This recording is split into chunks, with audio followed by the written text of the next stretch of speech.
Hello and welcome here on KSB TV. Today with a super special guest, we have the founder of Zen Crypto here with us in an interview, Mr. Jack Levin. Hi, how's it going with you? Hey, very good to meet you, and thank you very much for inviting me. I actually did not know you guys were not in America. I mean, I don't often do international streams, so very glad to be here. Thank you. Well, thank you for Yeah, being also here. hello.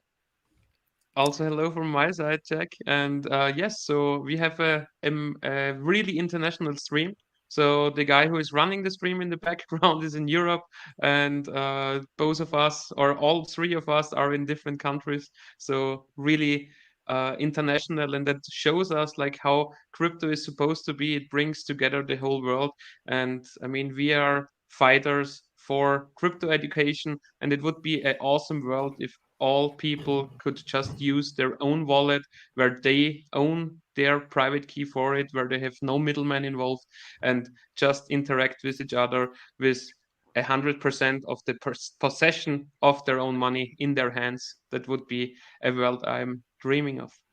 Yeah, But before we start the stream, Jack, I want to say something. I have to say, like, I have to apologize to you. I used a hashtag that was directed to you. And then later on, because I have such a great team, they were really saying, I have to look into it. And this is the reason why you are here. It changed my mindset to talk about this with my team. And I just have changed my mindset in the last couple of weeks. Like, one of the reasons was the documentary that came out, Hexicans and the Time Value of Money. And I have understood that I don't have to be a maxi anymore. And this stream today is filled with a lot of Hexicans and Xenians, and there's a lot of passion going on. So in the first 5 to 10 minutes, I want to talk about all those misconceptions that I had and that I would like you to explain to me so we can start learning about Zen more and more. But Case B Line, is there something else that you wanted to bring up first?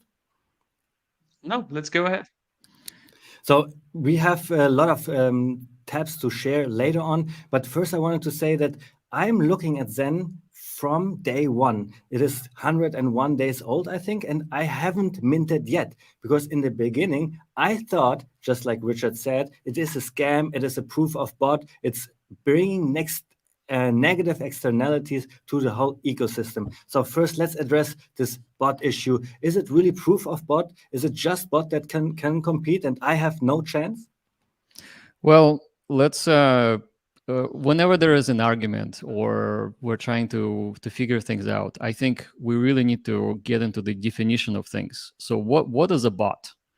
A bot is usually an automated piece of software that does something for you automatically. And usually you just give it some sort of a task and it does things for you. Now, people are familiar with bots like ARB bots, the ones that buy cheaper coins on one exchange, sell it for more dollars on the other exchange. There's various other things that bots do.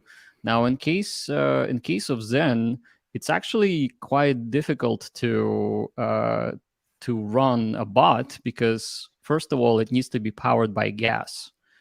And anytime you do a Zen transaction, you have to pay gas because Zen is based on proof of participation protocol where you just pay gas to mint the wallet.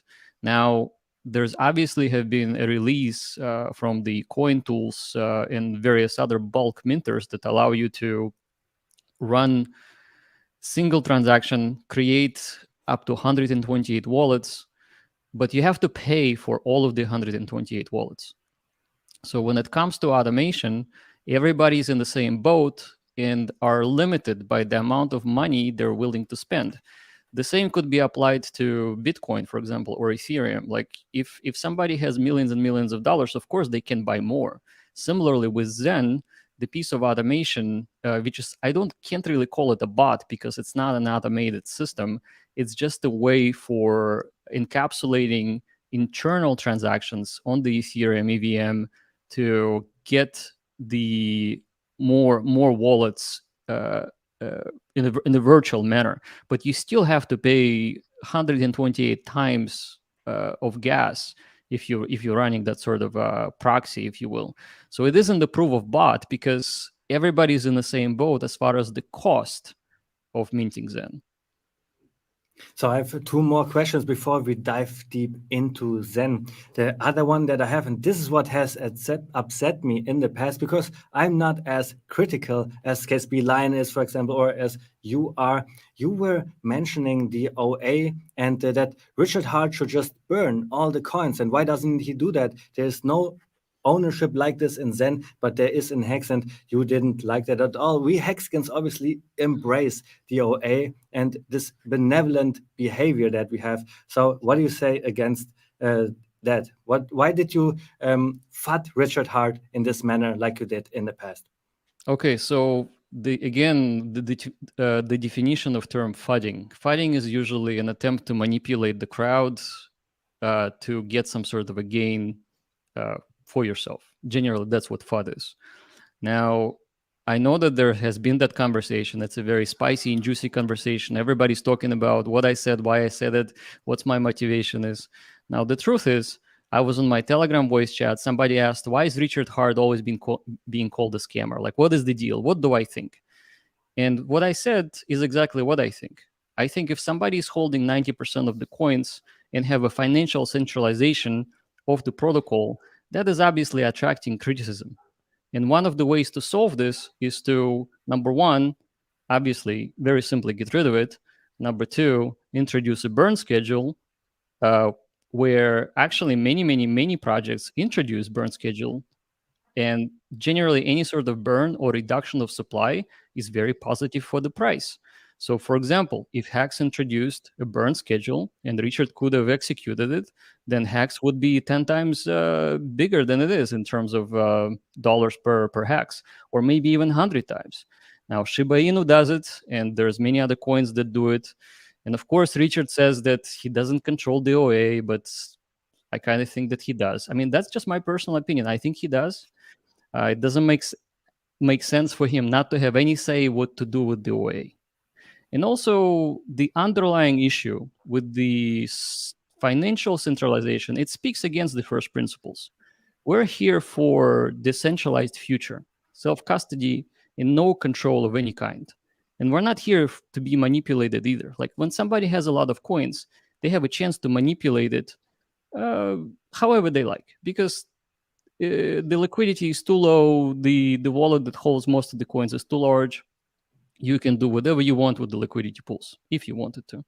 And so benevolent dictator and all that stuff, I mean it sounds nice, right? It's very nice, but it's not crypto is not a corporation. A corporation usually have a board of directors, they have a CEO, a chairman, whatever, right? They all vote on things, and they have the built-in decentralization by having independent directors. Like if we look at Tesla, for example, and I think Richard brought up Tesla and other big companies before, and he said that, hey, the best price performance is when somebody controls everything. But it's in the corporate world that is actually not true.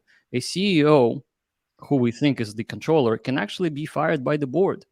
Now, nobody can fire Richard because he doesn't have the board, but he has all of the control. I mean, I'm speculating right now, and so I'm thinking that if we're may I say something here, because you said like he has all the control and the liquidity pools and so on, but honestly the OA only holds HEX, so he only has the full control of destroying his own product. But on the other side, if we only speak about OA funds, then there is no USDC or and the OA never set it up like one-sided liquidity positions on Uniswap or something like that. So I don't agree like 100% to your argument that with the OA, Richard, like assuming he has control over it. Additionally to that, assuming that with this financial power of HEX, only HEX, he has like 100% control over the system. How could he manage to move HEX up 10,000x if he only has HEX? If there is like no fiat value, I understand what you're no saying. dollars. I understand what you're saying, but sometimes moving things up is not necessarily the goal.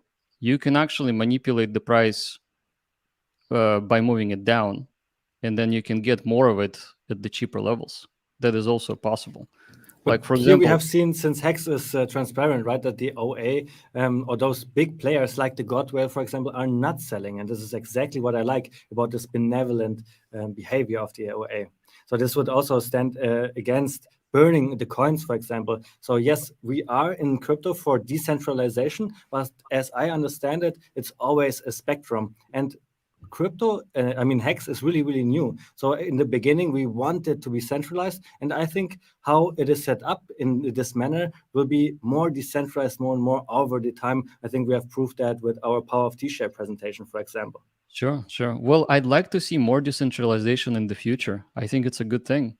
I think the risk of one person or a group of people having a lot of control over a lot of supply is too much risk, because the keys could be lost, they could be stolen, and again, the price could be manipulated. For example, somebody with a lot of HEX could put a position on one side on Uniswap and make it look like it's a ghost position about to sell a lot of Zen, which will introduce, I'm sorry, a lot of HEX, which will introduce panic selling. And then somebody could just be waiting on the other side, picking it up for pennies. So that is how manipulation is done when you have a lot of funds one way or the other. So it doesn't need to be USDC or DAI or anything. You can simply manipulate by telling the ARB bots that a huge sale is about to come, and then you remove that sell position. But by then the price would already have fallen because you would be front run. So the ARB bots. Yeah, but wouldn't we see like some action in the OA? And I mean, analyzing the OA address, there was never a liquidity position set up. And I mean, I didn't analyze like all the dollar addresses of the OA. And I'm not saying that this is happening. I'm just saying that if the bad actor takes control over the OA, then those things are possible. That is what I'm saying. And also, what I would say is that the absence of action in the past does not preclude the future action. Because, but I think speculating on the behavior of the OA is also nothing that we can do, right? It could go this way or the other way. It is just painting a doomsday scenario, and this brings everybody just like really bad thoughts. So we want to get rid of that. And we want to concentrate actually on Zen today. Today, the title of our video is that Zen Chain Layer 1 for Zen could be out in the next 2 weeks. That's what I heard from you. And you are getting out a lot of expectations to the Hexicans, to the Zenians, and this is what we want to get into. Yeah, sure. So I think in conclusion, I would say on the OA, if I were to do this, I would just say, hey, I have a lot of funds in the OA, but I want to introduce the burn so that the price actually moves higher. This is actually normal practice, and it's very good. And that actually is a positive thing, because it could be done, and then HEX will be 100x, 1000x from today's values.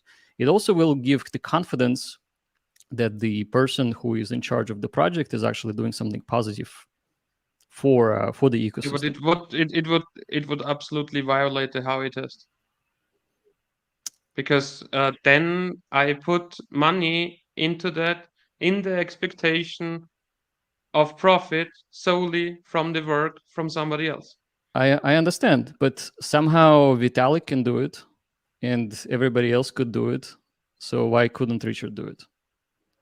So I mean, and maybe because the SEC already said that Ethereum is not a security, and on HEX they still have to work on that and learn about HEX a little bit more, and then they will come to the same conclusion that HEX is a commodity and shall be traded by every human being in this world. So we actually do not have the problem of AI taking our jobs, and we don't have any money, and that's why we want to talk about Zen today. And like I said to you in the green room, I'm looking at Zen since day one, and today is already 101 days old, I believe. So let's dive into that. I have a couple of Twitter tweets made by you here in a second. I will bring them up. Here we see how efficient it is to distribute a new currency for free to the people. This is what Richard Hart said, and this is what you commented on here. About that was the first principles and how Zen Crypto does exactly that. Yeah. So I guess because it's Richard's quote, he was being sarcastic, right? So he said that maybe it is not the best thing to give people free coins. And to be honest, Zen isn't free because you have to pay gas. You just have to, yeah. Here's the first question about Zen. So what do you pay for when you mint Zen? You pay about $4 per wallet. And you don't pay for the coin, you pay for the transaction, right? But what does that really mean? Well, it means that you pay for the transaction on chain to mint Zen for you. So you're not buying Zen from anybody. You're just telling blockchain and you're telling the contract, I'd like to have some Zen coins minted for me, and I'm willing to pay so many dollars for gas.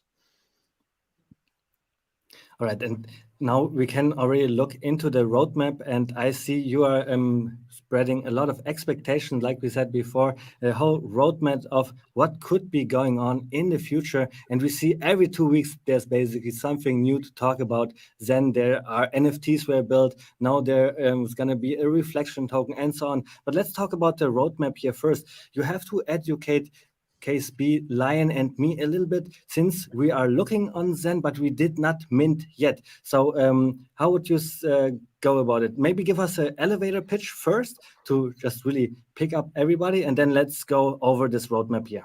Okay, so I love giving expectations because I think people should know what's coming and they should feel confident that the team behind the foundation is actually working on many interesting things and the ecosystem is growing and there's many great things to come. And this page, I think it was done by Zen2, actually, who does a lot of videos on Zen education. He called it Zen Education, so you guys should check it out. And what described here is all of the add-ons to Zen in the DeFi space that are coming. So obviously we have the yin and yang on the left side, which is a very Zen-like symbol. We have mint and burn. We're minting or letting people mint for the price of gas. And then we're introducing the protocols that are actually burning Zen. And when we say burn, you can, for example, mint an NFT that is rare, and you can burn Zen de facto paying for this NFT to be minted for you. So you're exchanging one asset you're exchanging an abundant asset like Zen for something that's rare. And so this NFT that's presented there, that's a multicolored little thing, a rectangle, is actually there's only 10,000 of them. And so whoever gets them likely can trade them on OpenSea and collect them if they're a collector. And we also have the minting automation built into this NFT, where you can actually specify how much gas you want to burn to mint Zen in the future. And if you were to mint this NFT for yourself and then sell it to someone else, you can pass on the future mint from your wallet to someone else's wallet, like, for example, your friend. So you can give somebody a gift or maybe just sell it. It's very similar to selling oil futures because we have the futures then embedded in the NFT that will be minted in 400 days, and you can sell it on the either Blur or OpenSea. Next, we have staking NFTs. So Zen can be staked. And when you stake Zen right now, it's tied to your wallet. But with this NFT, right there, with this NFT, you can issue yourself ERC-721 contract, and that will allow you to actually sell your Zen stake with the future APY. So you can stake Zen for 1,000 days, and on day 100, you can say, well, I want to raise some money. I want to sell my stake, and you can place this NFT on the OpenSea market and sell it as a whole thing. And then the person who owns it next will be able to unstake with the APY. So that's the number 2. And then number 3, we're talking about lending, NFT lending. That is very similar to what I just described, except if you have, let's say, billions and billions and billions of Zen and they're staked and they're making APY for you, you should be able to stake this ZenFT also and borrow against it, similar to how MakerDAO protocol works. So in MakerDAO, you can come in with $1 million of ETH, stake it, and borrow 300,000 in DAI. So DAI, that's a stable coin. And then you can use that stable coin to buy any shit coins you want. You can buy Shiba, you can buy Dogecoin, you can do kind of like a de facto leveraging. Now with ZenFT lending, you should be able to use this NFT as a collateral, borrow against it in Zen, and then repay your Zen in the future. Now, when you repay your Zen in the future, the liquidity provider will get the APY charge given to them for providing that sort of service. If you do not pay back with your Zen, let's say you bought a shitcoin that went to zero, well, you either have to buy Zen on the open market to get his NFT back, or you just have to give it up to the protocol operators. So ZenFT flash loans, that is a very interesting DeFi protocol that's also coming. And the way that the flash loans work, they work where you can have a very, very quick transaction in a single block. And the idea here is that if you do not want to spend money on gas to claim your Zen mints and they're coming due, you should be able to borrow gas money, pay for your transaction, and then repay with the Zen that you have minted back to the pool. Again, with a percentage that will give the liquidity provider some sort of reason to actually provide liquidity. So that's the number 4. There's a lot of stuff, right?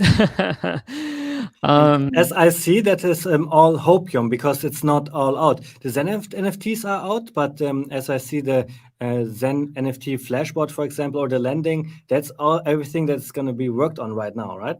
Well, a Hopium is a little different. Hopium is something that you imagine that will come out someday, but this is something that we're actually working on, and we have a proven track record of releasing products. So I wouldn't call it Hopium personally, because I'm not hoping for this to happen. It's going to happen. So the reflection protocol, which is, we actually call it NEX. It's a reverse of Zen, so XEN, and then you reverse it NEX. That one is very interesting. It allows for the competition for people to burn Zen, and we're all about burn. You can see the little burn sign in there. So we want people to burn and reduce the supply of Zen. But in reality, it's not really about the burn. We just want the community to be engaged and get other interesting things, other interesting tokens by using Zen as a building block. So the reflection token does few things. It invites people to have daily rounds of competition where whoever burns the most makes the most NEX. That's the reflection token's name. Then if you stake NEX, you will be able to get yield from people who are trading NEX. So there will be a trading potential to get the APY. And also, very similarly, like with HEX, whoever stakes the longest makes the most yield from people who are unstaking earlier before you. Like, for example, if you're unstaking in a couple of days, your penalty will be 30%, hypothetically speaking. This penalty will go to a person who stakes for, let's say, 5 years. And that's another way to get yield.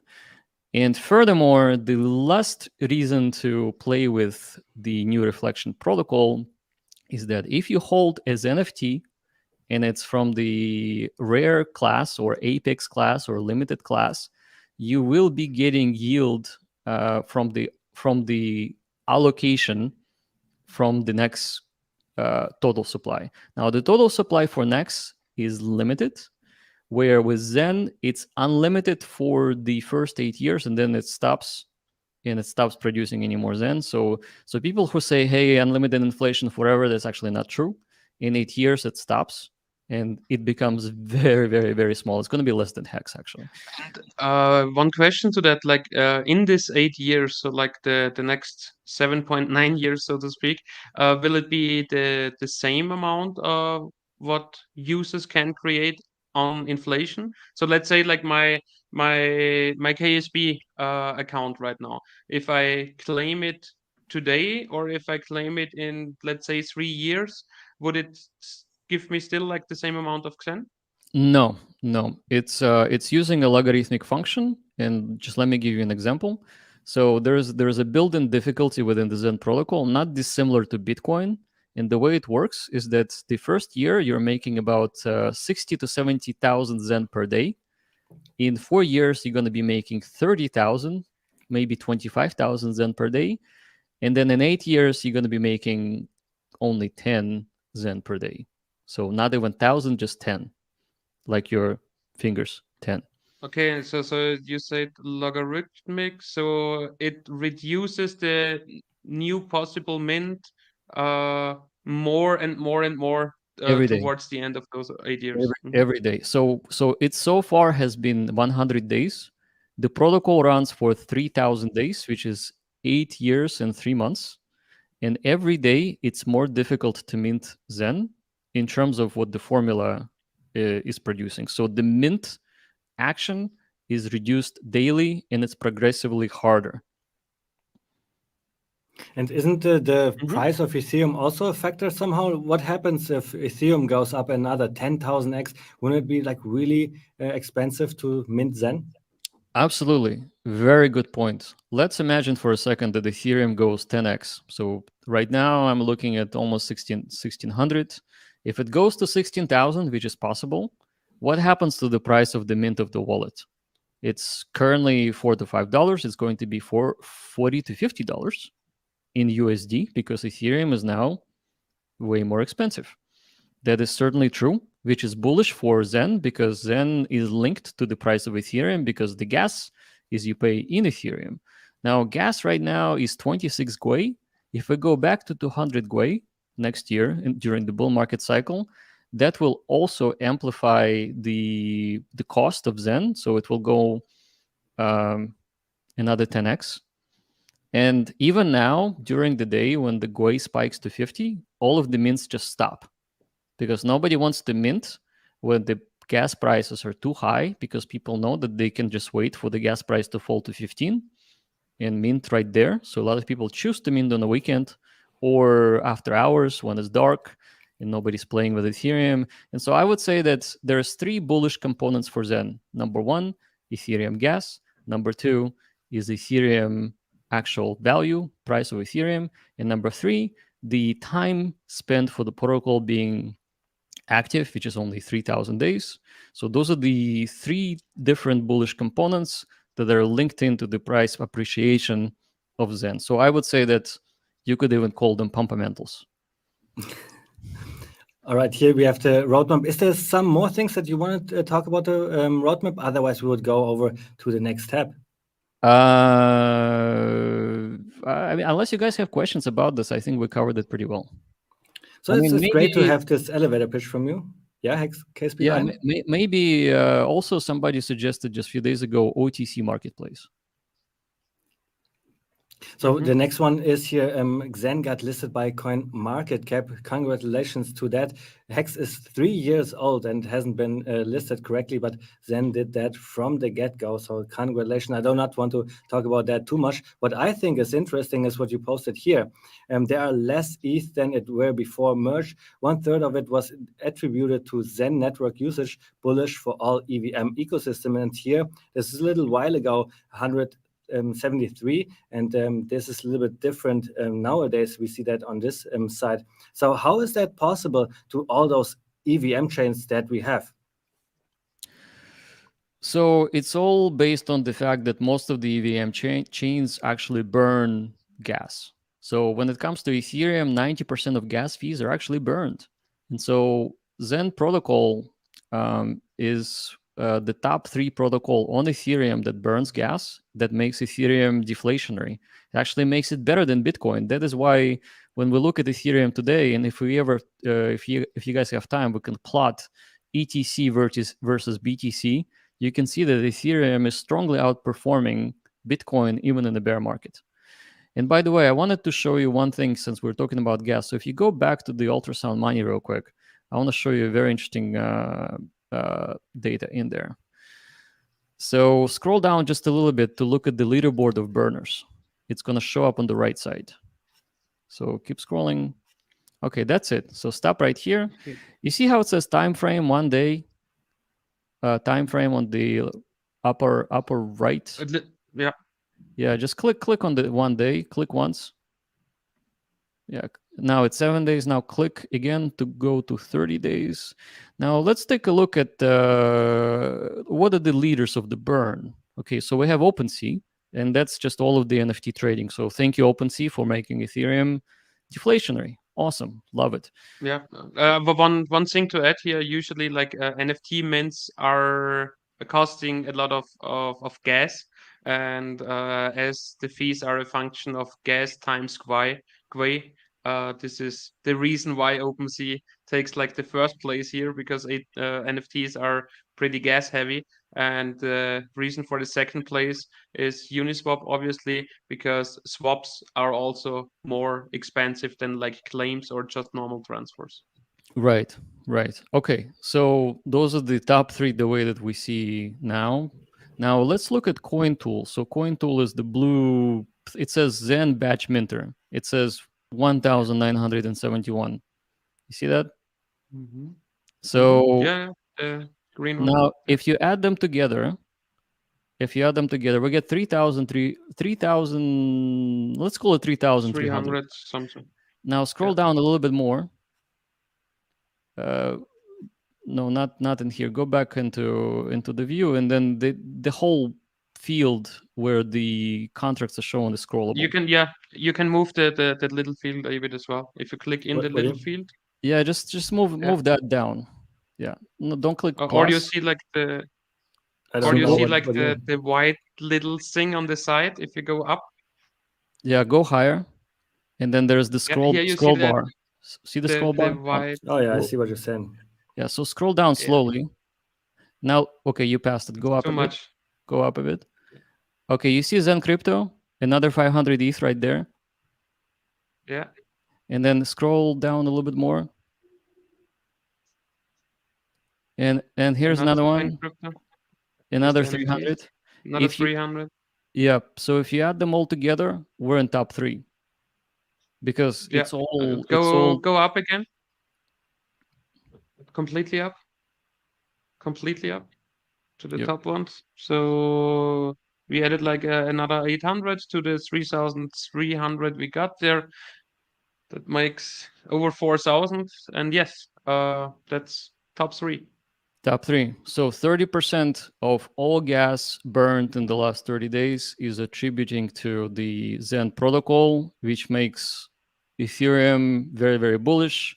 And pretty much every project on Ethereum is bullish too, because, well, it attracts people to trade Ethereum, it attracts new users, it makes the whole ecosystem healthier. So I'm very thankful to our users, and I'm actually glad that this whole thing actually works.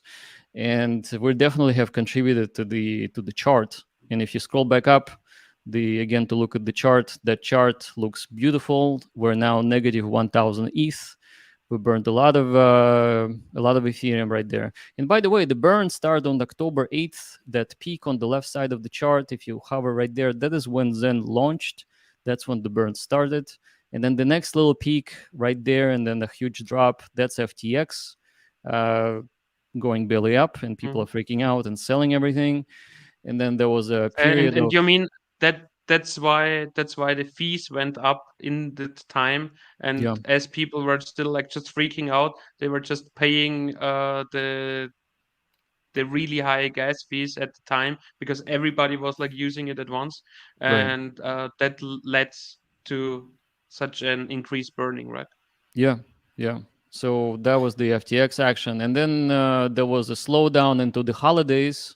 So if you hover on the last hill, you can look at the date. Go a little higher. Yeah, go in here. So you can see that like this Christmas is when and New Year. Yeah. So that's where people are with their families and having fun, watching movies, whatever, right? Eating dinner, and then eventually the world wakes up to the new year, and the burn continues.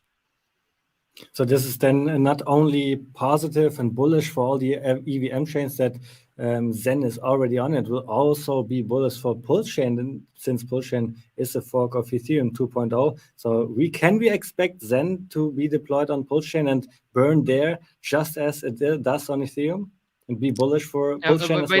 Wait a little bit for with your question here, because I mean, you don't need to deploy XEN on Pulse Chain because it will be. We are forking the whole ERC20 set anyhow, so The you state copy. would have your free copy of XEN on Pulse Chain as well. So, or the XEN you hold on the Ethereum chain will get copied over on the Pulse Chain. That includes the NFTs. That includes all the staked XEN as well. Yeah. Yeah. But you would have to build a front end and everything, right? No, it's not needed. Front end is it's already live on testnet. So Pulse Chain testnet runs Zen right now. So this is what I'm saying. Like, they will pump Pulse Chain in the future as well by its burning mechanism. Yeah, that's what we hope. I think I was really hoping to bring a lot of users to Pulse Chain by having Zen there, obviously, because it would be a good alternative for people to mint Zen. So, and of course, NFTs, if Pulse Chain has NFT marketplace, then all of these NFTs should be there too. Actually, you could also, let's say, encourage liquidity providers of XEN on the Ethereum chain to move over to the Pulse chain, because then the whole Ethereum price action would still be possible, but all the people would pay way less for their transaction fees. Would pay way less for their transaction fees, because if you bridge over XEN from the Ethereum network to the Pulse network, which comes out on the Pulse network is still XEN from the Ethereum network, like XEN.ETH, for example. And so you could theoretically, or like practically as well, also put the trading of XEN from the Ethereum chain to the Pulse chain as well. Yeah, for sure. So super exciting stuff. Yeah, definitely, I would be in favor to see good action of Zen on Pulse chain. And then the next topic that we have is the Zen NFTs. And I mean, this already debunks the bot argument that you need to have a bot to have a lot of Zen mints going on, because now you can just make those NFTs where you have multiple wallets in one NFT, right? That's right. In fact, you do not need to make multiple wallets for yourself. You can just mint multiple NFTs, and it works exactly the same as having multiple wallets. So it's beautiful. And since today we are talking about Zen chain and when it could be deployed, what are we getting? Like, how do we get our Zen NFTs to this new chain, Zen chain, if it's called like this? And how do you maybe avoid bridges, for example? Avoid bridges? Well, I heard you talking about how you do not need bridges, because if you do a burn on this chain or this chain, this is already a proof. Right, exactly. So the way to do this is to borrow layer 2 technology from Polygon. They call it a Hamdall validator node system. And what that does, it connects to both chains at the same time, so the new chain and the old chain. And what it can do a lookup into the state of burn on Ethereum, and then pass on and make a checkpoint into the new chain, where the users with the same wallets can come and just claim the new token. So the new token would be, for example, the gas token. And so the reason why it works really well and is better than a bridge, because the validators themselves are decentralized. They are ran by different entities, and they're staking the token. And if they're doing something wrong, then they're outside of the consensus, and they will be slashed, which means that they will not get any future yield, or maybe they will even have to give up the staking amount. But what those validators do is that they link the chains together, and they can copy the state of the protocol on Ethereum or any other chain into the new chain. So that's how you can do it without the bridge. So the next thing that I want to show is something And that I have. no, give me Yeah, go ahead. a question there.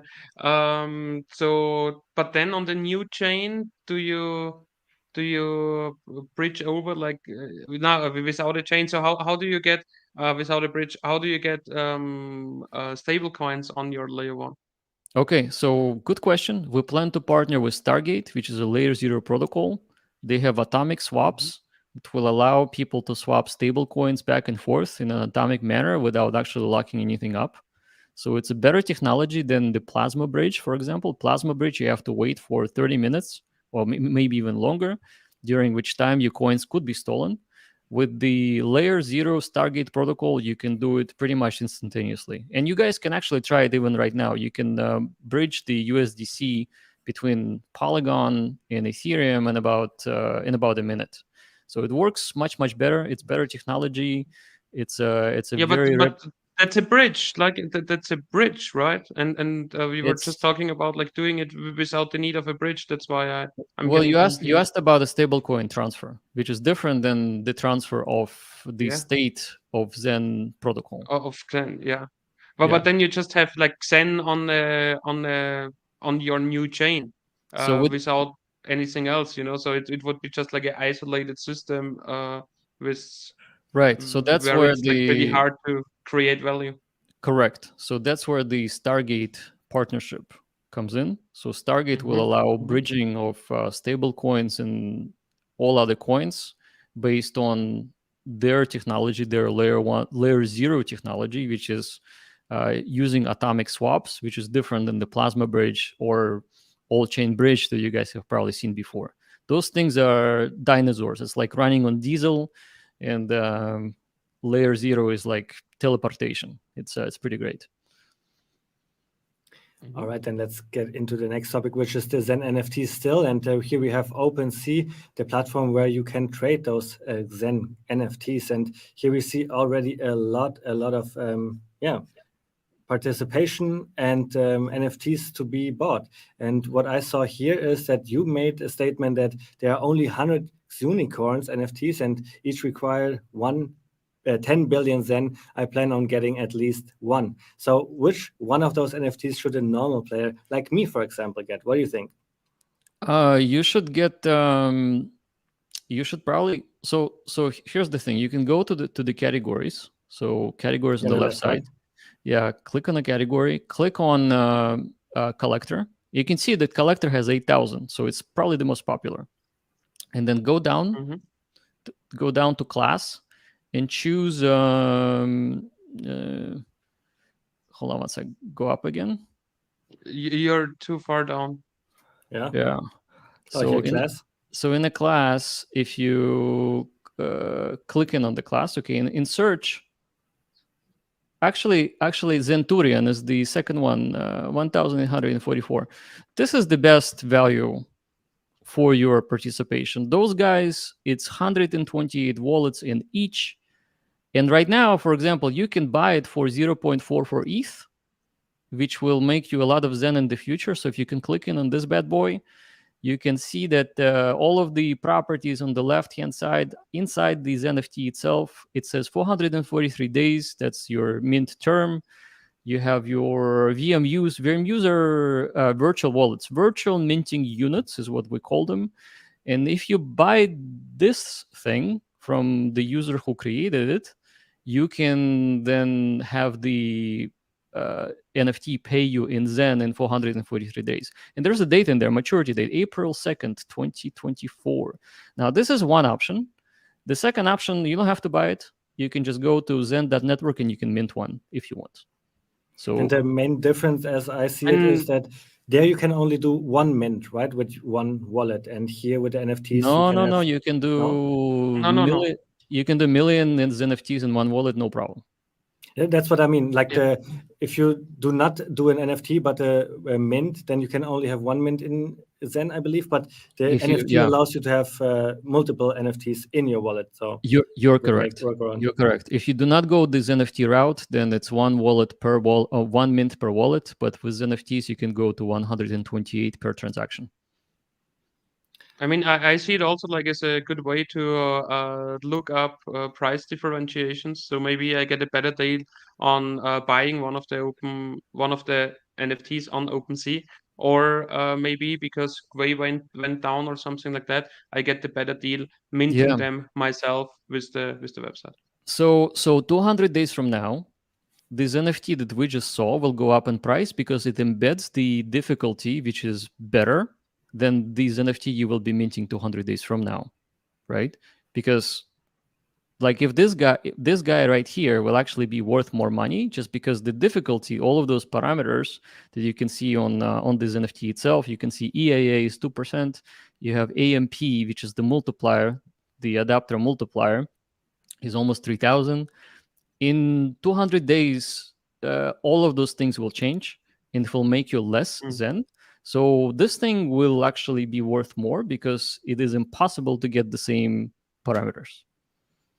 But people still want to get Yeah, the same parameters. but it will only be worth more if the prices stay stable or like the same as today. Correct. Now, we already talked about ETH going up, gas going up. So if those things happen, then for sure, no matter what happens, this NFT that a person minted yesterday would be worth more because, well, it's somewhat rare and you cannot mint it for the same dollars because it's going to be twice as expensive. So the value of Ethereum plus the gas will move the price of NFTs, and of course, it will move the Zen value higher too. And then the next topic is here about the gas again. If the gas price moves above 25 Gwei, we do not see Zen mints or Zen NFT mints. And can you maybe elaborate why that is? That is because people know that they can mint Zen and Zen NFTs for 15 Gwei overnight. And so anytime the gas gets more expensive, they almost pay the double in gas costs. So nobody wants to do it when they could do it cheaper. So the gas differential between the overnight and over the weekend is where most of the people choose to mint. And nobody wants to mint during the day when the other protocols like Uniswap and OpenSea take control of the gas pump. And that actually is very, very bullish, and I would say pumpamental for inflation, because the inflation is naturally limited by every other protocol on Ethereum, making Zen I wouldn't say impossible to mint, but just let's say very unattractive to mint because people are waiting for the better gas prices. All right. One side question. I mean, I know in the last 100 days you launched already on 10 different blockchains. Is it only going well on the Ethereum blockchain, or what do you think about all the other blockchains? So yeah. So we wanted to get some experience with NFTs on Ethereum, and then we wanted to launch everywhere. Pretty much, there's no reason for NFTs not to exist everywhere. So we want to be on every marketplace, on every chain. The only reason why we haven't done it yet is because we're studying the OpenSea ecosystem and to see what we can do better. But ultimately, Binance, Matic, Polygon, obviously, Phantom, every other chain will get these NFTs. Mm-hmm. And like when you with the normal XEN, do you see adoption on the other chains as well, or Absolutely. do you see like is there like a ghost chain with them No, as well? well, it like depends on no the use, chain.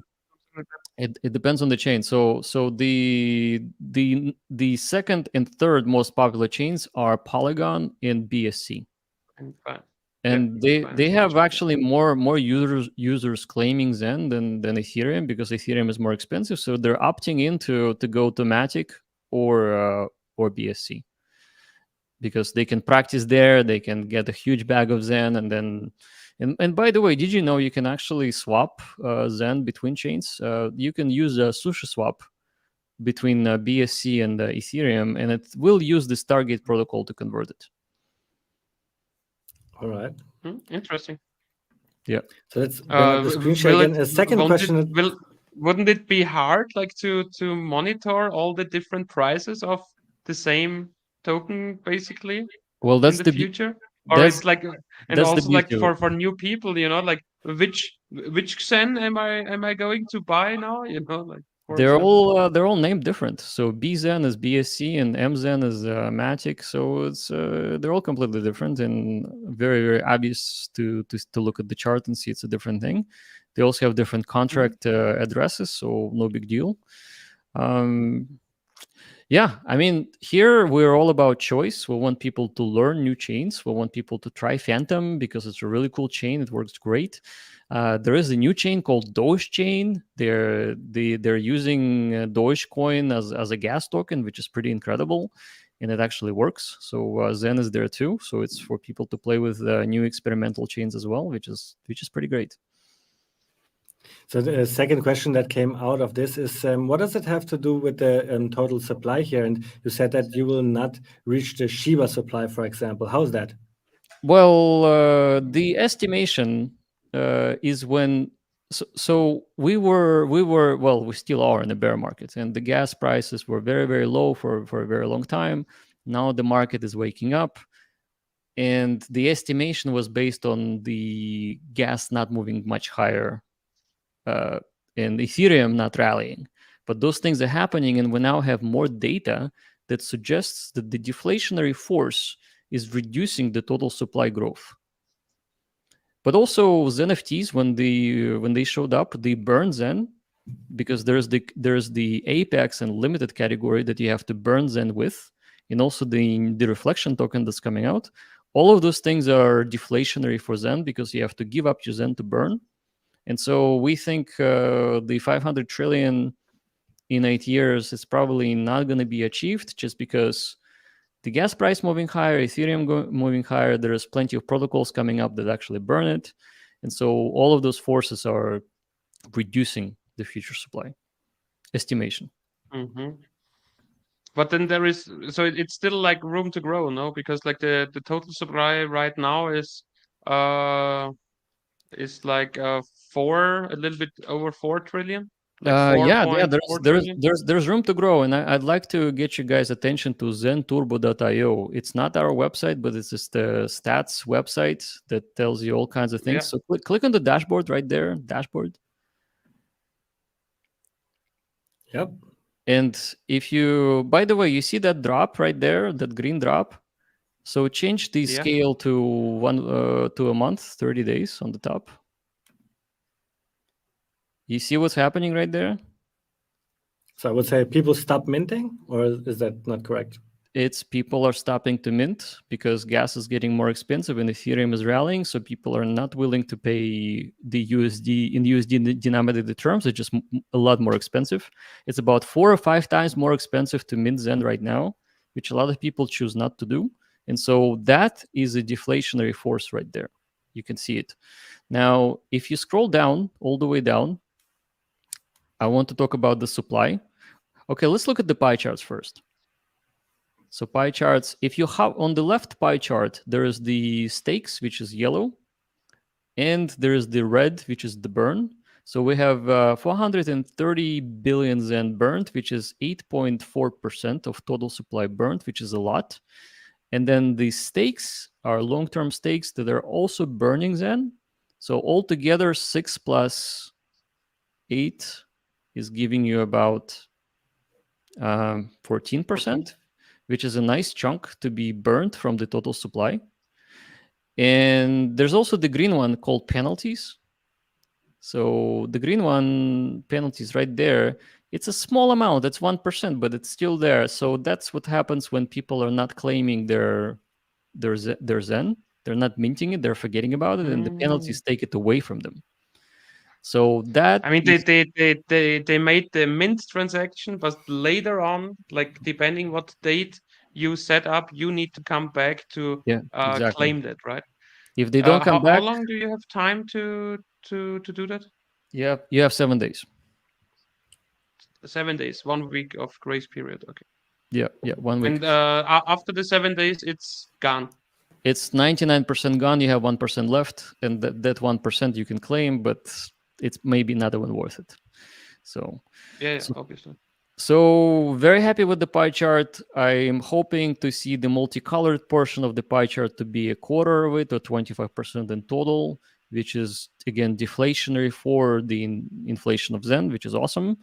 We'll see. What happens with the penalties? Sorry to interrupt you, but what happens with the penalties? They're burned. They're they're burned as well. Yeah, they're burned. So scroll down, all the way down now. We will look at the supply generation. Okay, so it's right there. Okay, so you see on the left. Estimate max supply.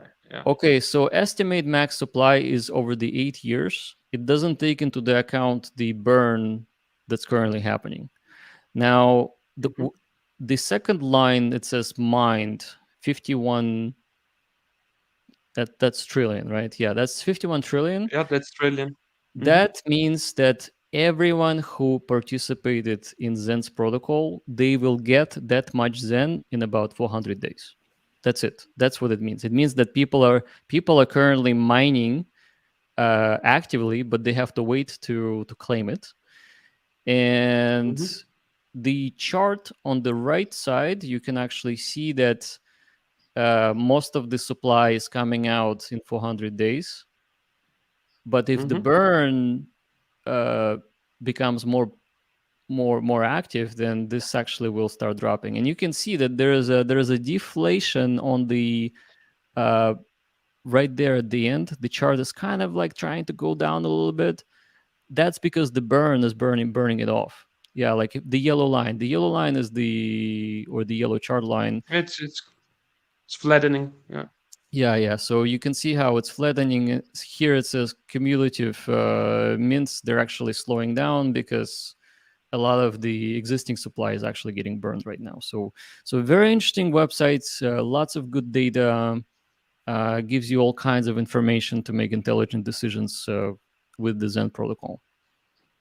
And even before you brought it up, I had it prepared here anyways, because that's what we wanted to show the people. And this is not developed by you, it's developed by somebody else, right?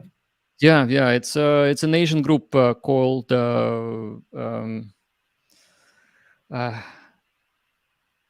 I forgot what they were called.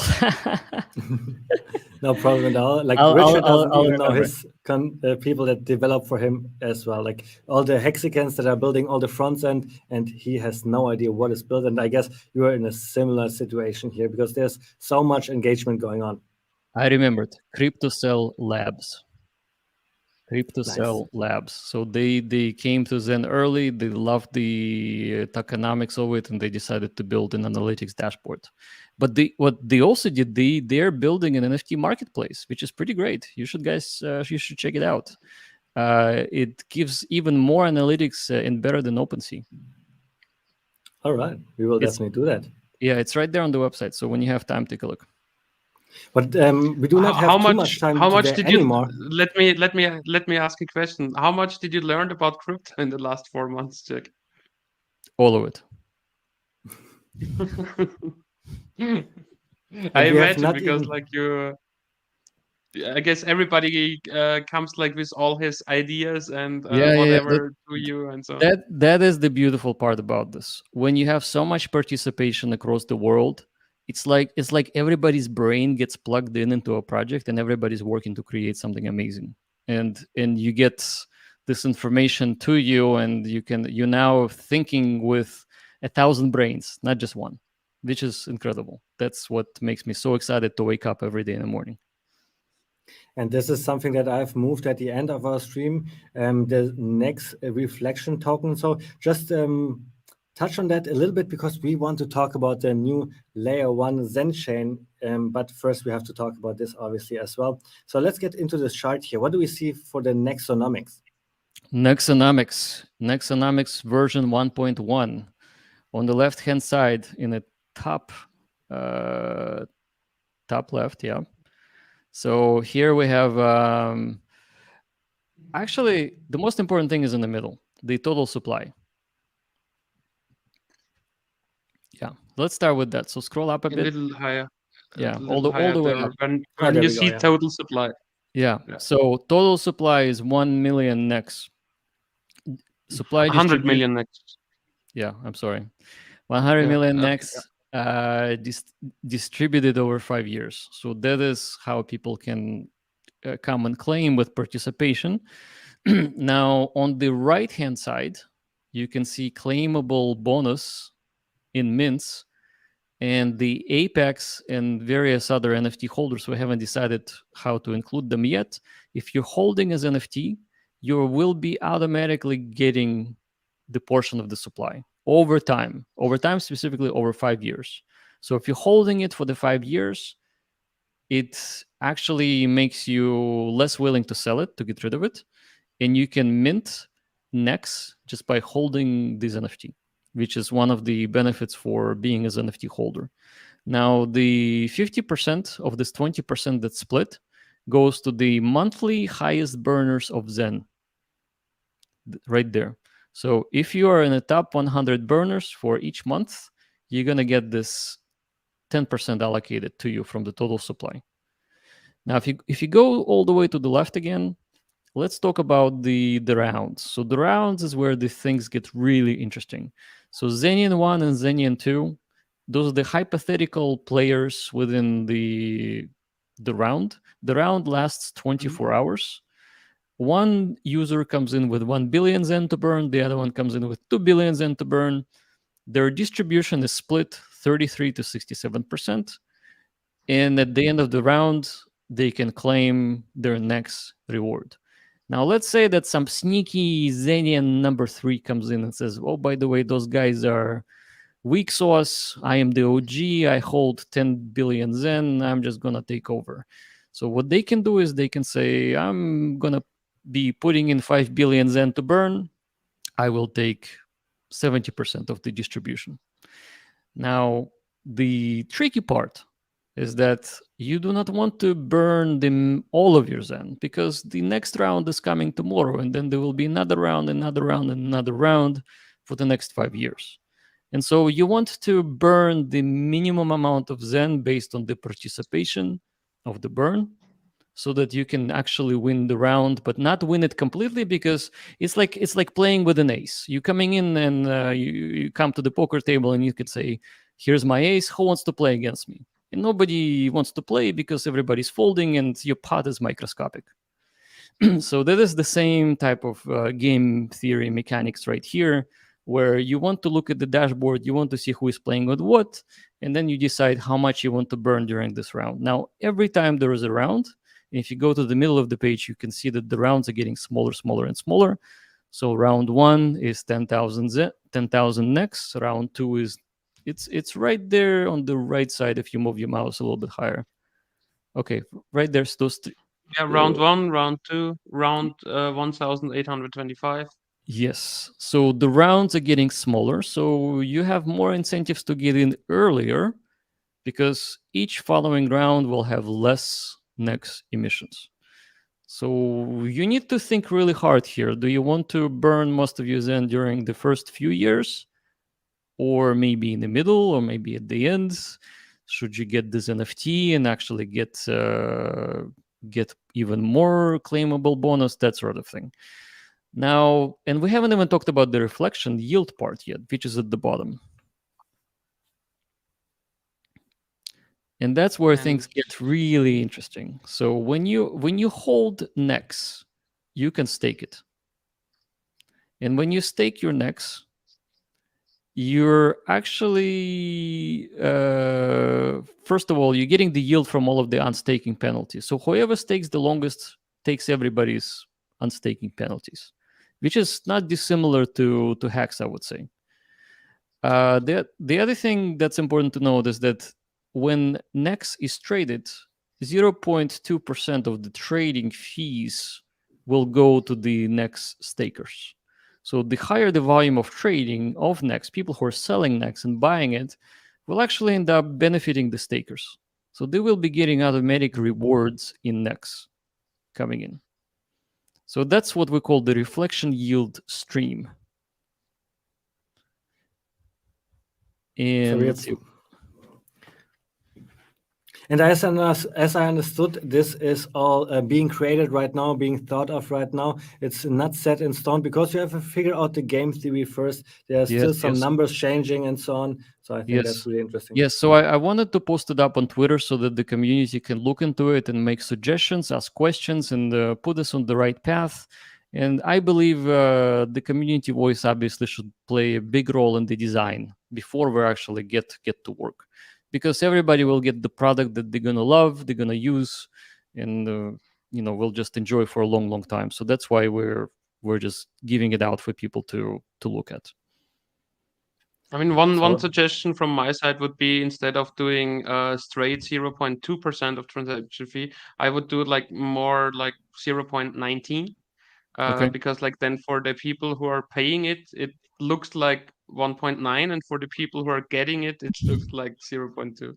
Okay, good point. 0.1 and Good 0.2. point. That's going to be KSB's Lions pull request.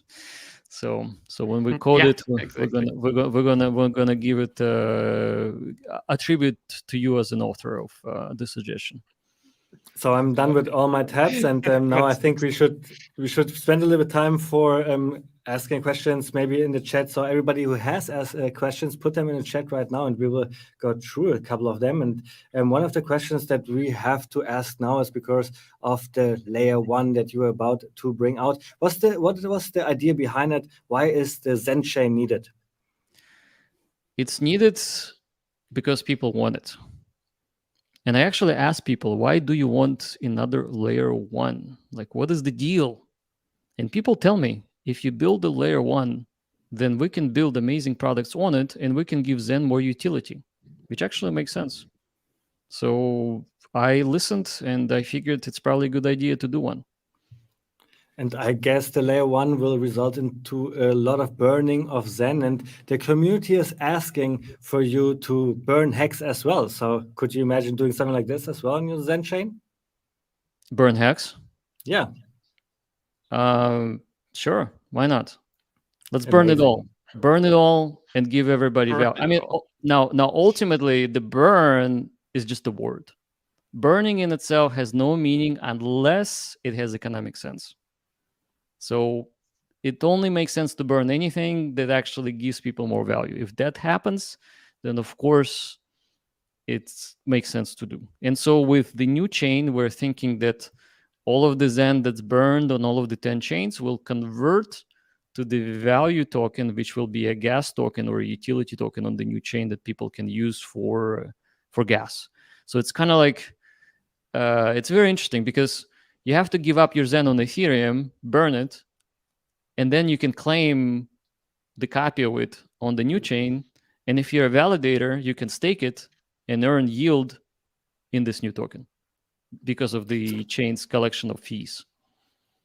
So you have not published the name of this gas token yet. And somebody from the community asked, is burning Zen making you eligible for a free mint to the native token of the Zen chain? Absolutely. All of the burned Zen today will translate into the new deflationary token on the new chain. So even if you're burning now or you burned a bunch in the past, like for example, I burned 10 billion for a Zunicorn. Zunicorn is this NFT. That means that my wallet that holds this NFT can actually get the new token on the new chain. And another question is one detailed question to that. If I mint this NFT and then I send it to another wallet of mine, for example, will it still recognize that I burned 10,000 the 10,000 XEN, or do I need to claim like the new one with the other address then? It will recognize your original wallet because the original wallet is the one that minted this NFT, and it was the wallet that actually burned the Zen. So even if you get rid of this NFT, the record on Ethereum remains for your original wallet. All right, yeah. Got you. So it seems like that everybody is talking about Zen always on the Ethereum chain, but it's also deployed on all the other chains. And somebody has heard that you said if you burn Zen on Ethereum, you get a 1-to-1 copy of your gas token of the Zen chain. Does that also count on all the other chains? If you burn Zen on, let's say, I don't know, Avalanche, Polygon, BSC. Yeah. Do you also get a 1-to-1?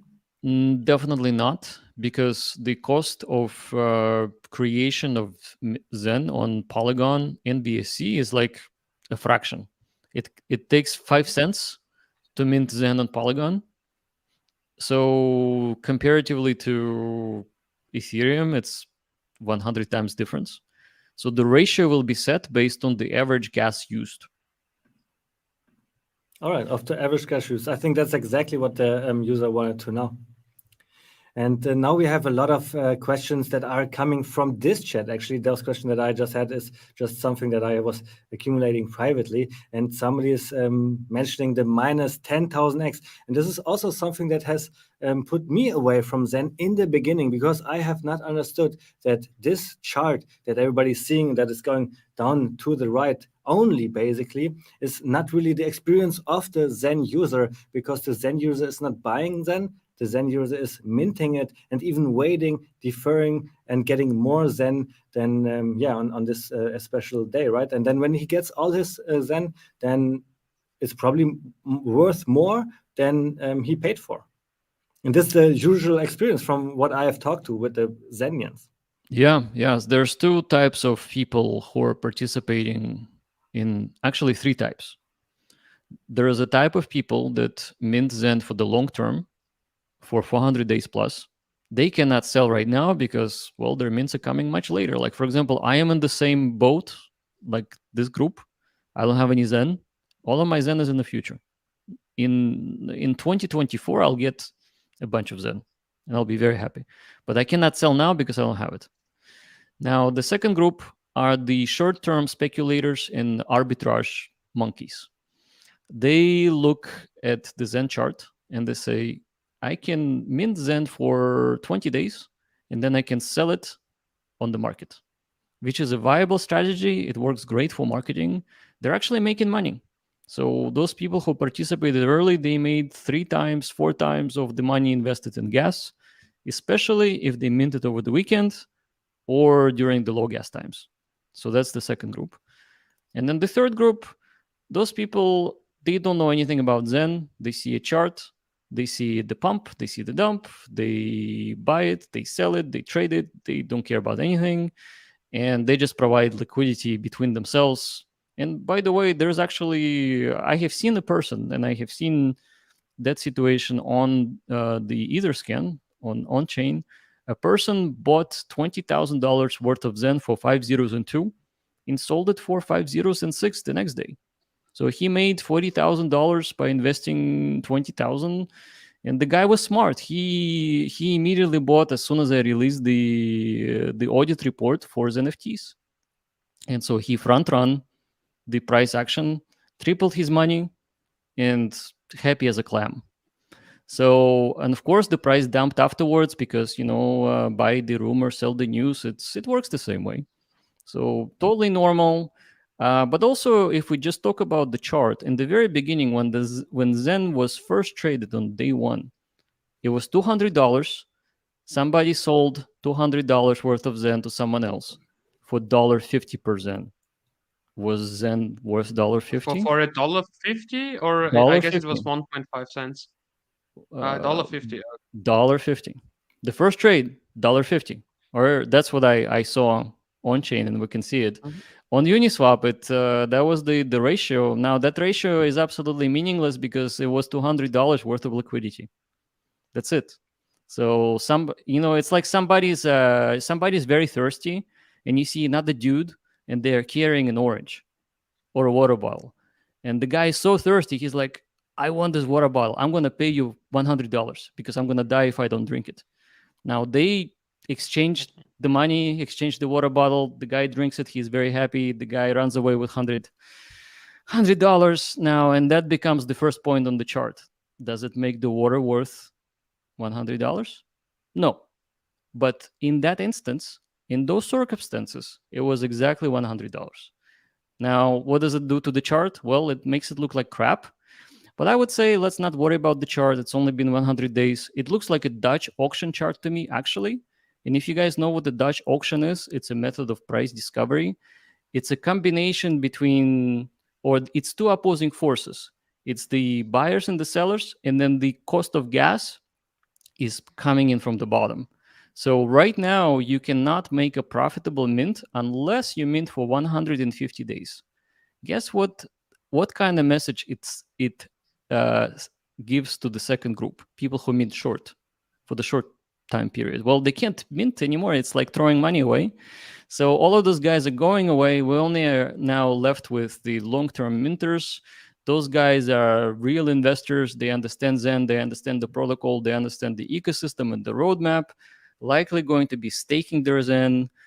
Likely will be selling it less than the short-term guys. And short-term guys are being vaporized right now just because, well, it doesn't make any sense to mint short-term. So Jack, really short here on this one. What is the time frame on Phoenix? Because we have seen it on the roadmap, and people are really excited for that as well. That's not our coin, by the way. That's some other dude. His name is Joe, and very cool dude. He made Zen.fyi dashboard. It's his own project. It follows first principles, immutable, no admin keys, no OA, and you need to burn Zen, and you get the Phoenix conversion. Then you can stake it for APY. So it's completely his project. We're obviously have him in the developers group, and we're very excited for it to come out because it's the first time somebody else is developing something new. And here we have a So you don't rhetoric think question. that, no, David, give me a moment. So you don't think that Phoenix is like a vampire attack, for example? A vampire attack on Zen? Yeah, because you need to give up your XEN in order to get this one, for example. I love it. I absolutely love it. I think if every new protocol did exactly the same thing, it would be amazing for the Zen holders because it actually reduces supply. And I want to tell you guys that this is not a coincidence that it's happening. When we designed Zen, we have created the proof of burn protocol inside the contract so that people could extend this protocol with burning and issuing other assets, other digital assets. We have another NFT project that not done by us. It's called Zen Heads. And that protocol also runs proof of burn. So people are burning Zen, getting a Zen head. There's also something called Flex UC rank or something like that. Bunch of interesting things. So we want the proof of burn to be used. And that's why we actually have all of the code open source so people can extend it. So yeah, I mean, like, there's no such thing as a vampire attack on Zen because we want it to be a building block for the new ecosystem. I'm bringing it up because like a lot of people out there are thinking that if you have one product and then people are starting to build on top of your product, that this is considered to be like a vampire attack or considered to be they try to just take like new buying pressure away, like to their own product, for example. And I am also not like that. I don't see it like that. I see that more cryptos, more good cryptos, the no admin keys, immutable code, audited, and so on, Yeah. those should get promoted more and more, and we should have like a big variety of that. And the more people who are using crypto, because there are more projects in the end, the better it is for the whole society and for all the prices as well, I guess. I totally agree. I think originally Ethereum, right? So Ethereum looks like everybody's doing vampire attack on Ethereum because everybody's building a new token, right? Thousands and thousands of them, no? Yeah. So Ethereum should be dead by now, like no blood at all left, and yet it's better than Bitcoin. So here we have a rhetorical question by Hextronaut. I like this guy a lot. Ask Jack why he blocked me. Well, he's probably blocking you because you ask question like this. Nothing will help the Zen chart down forever. And I can frame it in a different way. Who should ever buy Zen in the future to make the price go up? Should I answer the first question first? Sure. Okay. So this guy was on Twitter and he was spamming my tweets with a lot of negativity and zero research. And so eventually I got fed up with him and he got blocked because he was just very, very annoying and he brought no any sort of benefit to being present. And all of the replies were his, right? There were hardly any people there able to reply because he was always there zooming in. Like he had this weird fixation on me, maybe my tweets, whatever. I mean, like, hey, I can unblock him if he behaves. So if he behaves, maybe apologizes, and he doesn't even need to apologize. I don't care. But yeah, it's just I wanted my users to have better experience and not have his spam all over my tweets. But anyway, who will buy Zen in the future? Well, it's actually a good question. So let's go back to the fact that right now, for you to actually break even, you need to mint for 150 days. Okay. So I would say if you don't mint for 150 days, you're going to be losing your money. Doesn't make sense. Now, let's say that next protocol, the reflection token, and maybe a new NFT is coming out, and you need Zen to participate. Will you be waiting 150 days to participate? Well, you want to participate now, tomorrow, maybe next week, but not in 150 days. So what can you do? Go and buy some Zen. That is the only option. Otherwise, you just can't get it, right? You wouldn't have enough to play. So it's like Monopoly money that, and everybody's inviting you to pay Monopoly, but nobody gives you the money, right? So you can't mint it. You have to wait. Waiting is 150 days to 100 days is too long. So another option, ape in and get some Zen and participate if you want. I mean, nobody's forcing you, but that would be the mechanic that I see. And it seems like we have Richard Hart in the chat as well. And he's saying about something that we have touched in the beginning. Zen is a DDoS spam attack that is increasing gas costs and making everybody poorer. And what can you say against that? Oh, hi, Richard. Glad you're joining us, and really glad that you're wearing a black T-shirt just like me. So you're kind of like more like one of us right now, right? Not no more Gucci stuff. That's awesome. So I really love the the conference. So making everybody poor. I don't know. I mean, I'm looking at Ethereum. It doesn't make me feel like I'm poor because Ethereum is rallying and everybody's happy. And Zen contributed to 30% of gas burn, making it deflationary. Everything pumped, including HEX. Why is it not a good thing? And it also made the network more secure by giving more reasons to be a validator. I'm not a validator. There's always a question, is Jack a validator?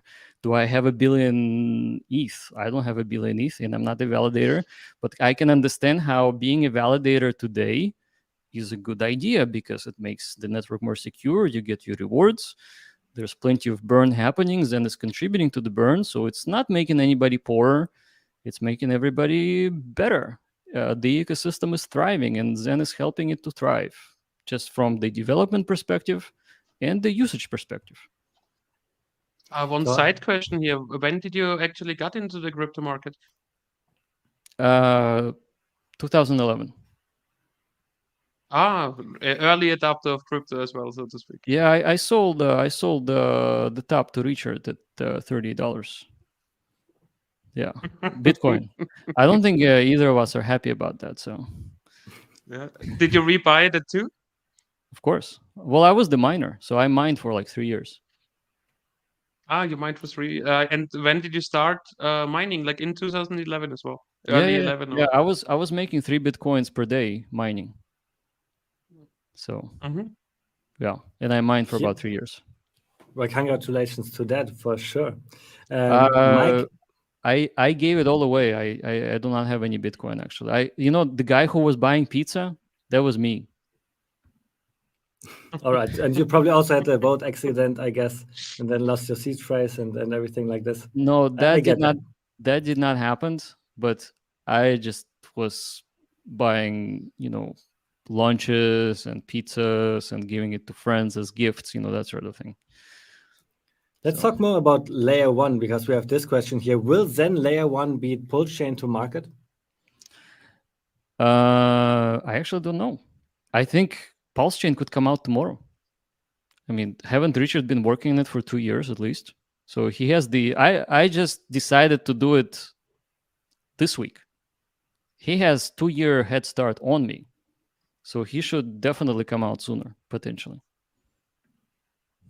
And I just heard you saying lately that it could come out in 2 weeks, and that's why it originated the thumbnail from. So yeah. So that's what we're waiting for now, Jack. Right. So it's very easy to launch a blockchain if you don't copy the state. You just download the blockchain open source software, you set up your validators, you invite people to participate, and you're good to go. In fact, we've been running a private blockchain for a while now. We developed all of the Zen stuff on it. So making it publicly accessible is just one little toggle. Now, the hard part, obviously, is the software development, specifically where we're talking about bridgeless conversion, that sort of thing, making things safe. That will require some development, obviously. And of course, I would say that Richard has much bigger task because there is the AMM price fixer bot and this and that and the copy of the state. And yeah, I mean, it's a lot of work for Pulse Chain because the scope of work is bigger.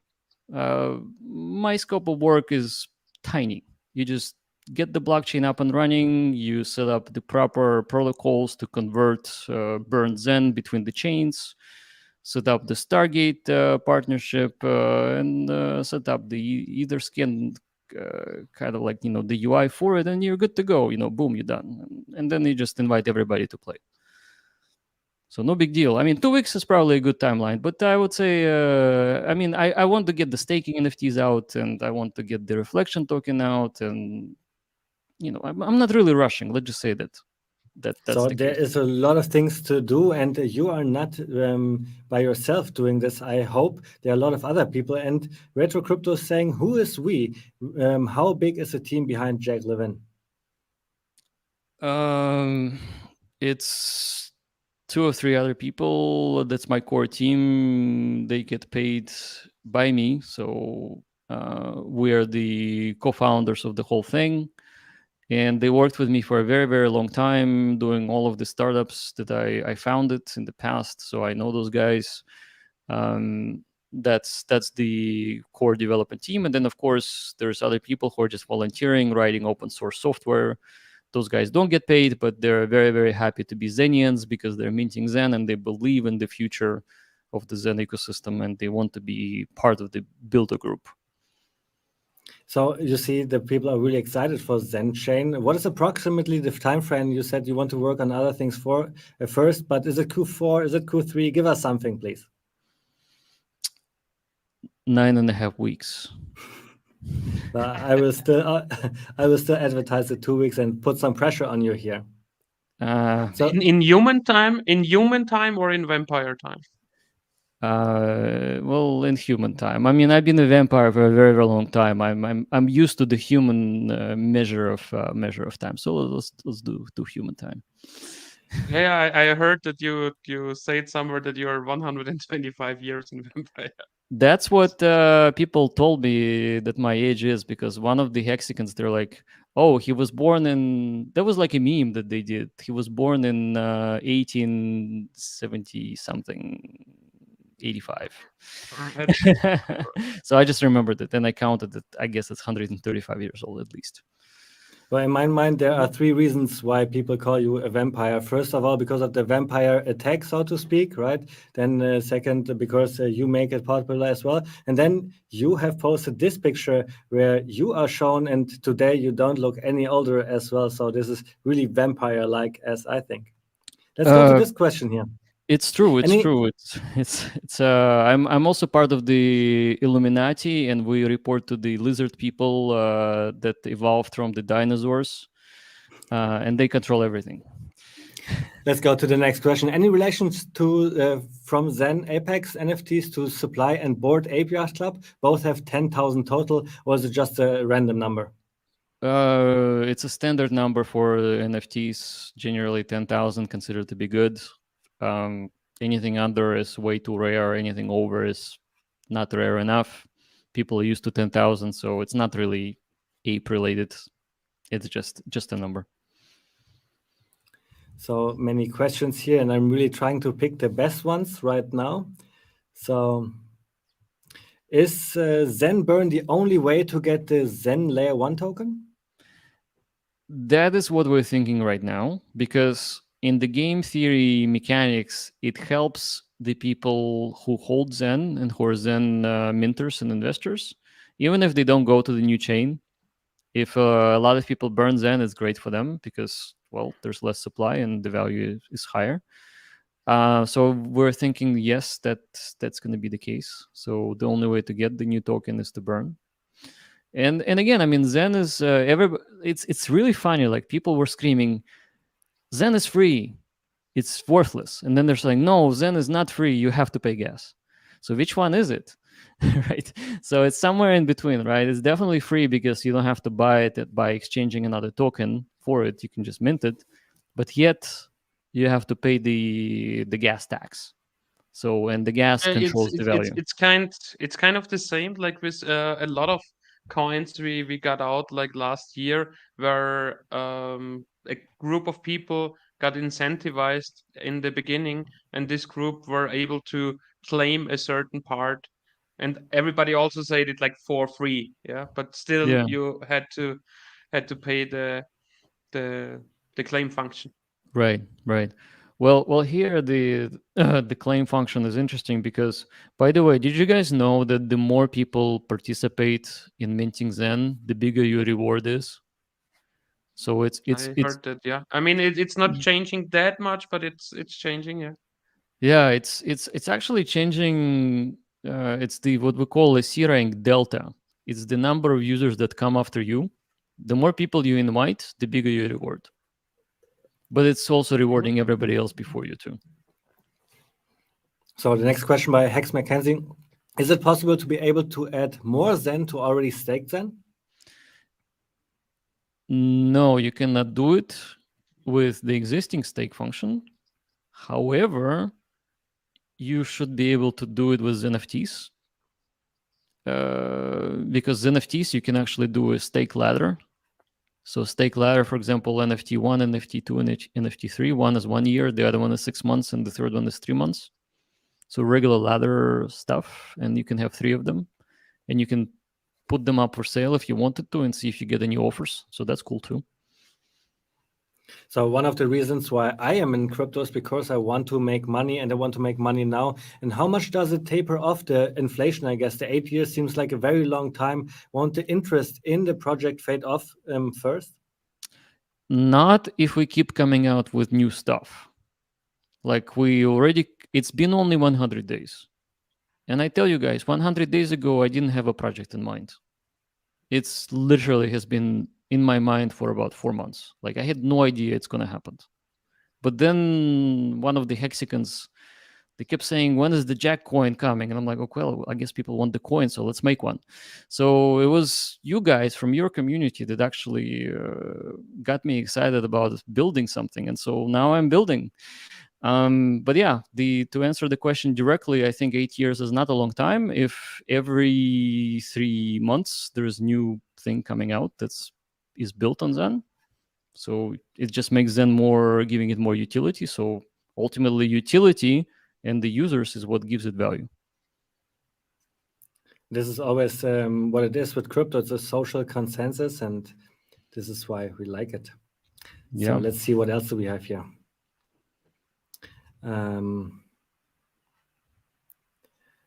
So I have a funny one, like where does all the ease go? I find it like funny, yeah, because we showed it on stream like pretty fine, like with ultrasound.money, where the ease is going. So yeah, I liked it comment. Where is it going? Is there an answer? Yeah, to the miners, and it gets burned. So actually, it doesn't go to the what goes to the miners is literally 1 or 2 GUI per transaction. That's it. Yeah, and the rest gets burned. Yeah. Yeah, the base fee is burned.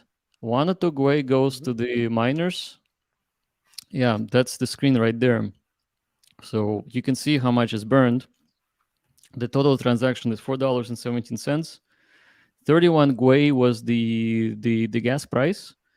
The gas fee was 30 GUI plus 1.5 GUI in the max priority, which is the tip. That went to the validators. The rest of it got burned. Exactly. Yep. That's what makes Ethereum so great and deflationary, and that's why everybody should invest in Ethereum. Not a financial advice, obviously, but if I were to choose a core holding or large cap, it would be Ethereum, just because Ethereum gets the benefit from all the crazy shit we're building, right? Because everything we build, then something else that's coming later that we don't even know is going to burn a lot of it just by activity. So Vitalik is a genius. Love Vitalik. So we have a comment here in the super chat from Sasquatch. Thank you so much for your $20. I sincerely believe that many of the comments from both sides, Richard and Jack, were taken out of context and created imaginary problems. I really wish the two of you could make up and work together. Do you see yourself working with Richard hard in the future? Absolutely. If Richard and I mean, like, I have nothing against Richard. I think he's very smart. I like the guy. And I really don't care about his purse collection. Like, that doesn't bother me at all. I mean, the guy, I mean, anybody can be whatever they want to be. I really do not care. I really was attracted to him originally by seeing his amazing interviews that he would spend 3 or 4 hours in front of YouTube just spewing knowledge that people actually needed to learn. And that was my initial kind of attraction to the community too. And so if Richard comes to me and says, "Hey, Jack, you know, I don't think you're a vampire. I don't think you're 135 years old. I don't think you're a scammer," I would not have any issues working with the guy. Whatever is that we could build together, we probably should. So we can have a lot of good synchronicity right there. Well, I definitely want to see that. I know Jim at Crypto is working on that really hard to you and Richard coming together. And we're seeing here in the chat, people really demand that. So we will probably see that in the future, I'm guessing here. I hope so. I think Richard should keep wearing the black T-shirt, and you know, and he should resurrect the old Richard. I think we all want the old Richard back. I mean, don't you guys want the old Richard back? He will probably never come back, and that's his thing, you know. I think he does really good. Hex did 10,000 X and made me financial free, so I want Richard to be just like he is. Can Hex be run on Zen chain and fix end stake fees? That's a stupid question. I'm sorry. Yes. How? Yes, because absolutely. then you would need to deploy but you need to deploy a new hex, right? So it cannot be the hex of the East chain. So you know, in order to fix end stake fees, you would need to deploy like something else, something new, or fork the chain. So that's why Pulse chain will fix the end stake fees for hex as well. I hear what you're saying. You cannot like end. Yeah, but then explain to me, how can I end stake a native hex stake on a different chain? Okay, let me draw a picture for you. So let's say you're a Hex T-share holder and your end stake is coming up and you do not want to pay all that gas, especially if the gas is skyrocketing and you don't want to pay $500 just to end your stake, or maybe it's 1,000, I don't know, whatever. The longer it is, the more you pay. That's the problem. Now, let's imagine that somehow you're able to encapsulate that stake, extend the Hex contract into some other protocol. And that protocol can then plug into the same Hex contract on the new chain. And so what happens is you're not really copying the state, but you're doing a lookup to see what's happening and what's happening in this new protocol that we just designed. And then what you can do is you can basically set up liquidity protocols where you can say that the new hex that lives in your wallet on the new chain can be swapped one-to-one between chains for somebody else's hex, like, so to speak, right? So you can basically do the liquidity pools that will allow people to deposit their hex, and then you can have a protocol. It's kind of like a flash loan, but not really, or like borrowing against the collateral. So you can collateralize your T-share, claim your T-share on the new chain, and then if the relationship is maintained one-to-one between the chains, you can then have people give up the native hex for the hex on the new chain. So that's how stable coins work too. So you're not really transferring the true. Yeah, but I don't have liquid hex in the native chain because I have the staked hex on the native chain. I understand. But what you can do on the Ethereum, you can say that I am giving up the control of the T-share claim to someone else, and that someone else is giving me Yeah, but that is not possible on native stakes. That's what I wanted to go. Like with Icosa or with Hedron, that's possible because they have like on top of the Hex smart contract, they have their smart contract. So that's why this that's is what I'm possible to saying. change ownership and so on. So the way that Hedron does it, it's a contract that extends Hex contract, right? So you encapsulate your Yeah. stake, correct? So if you can Yeah. encapsulate your stake and it becomes liquid, that means now you can go cross-chain.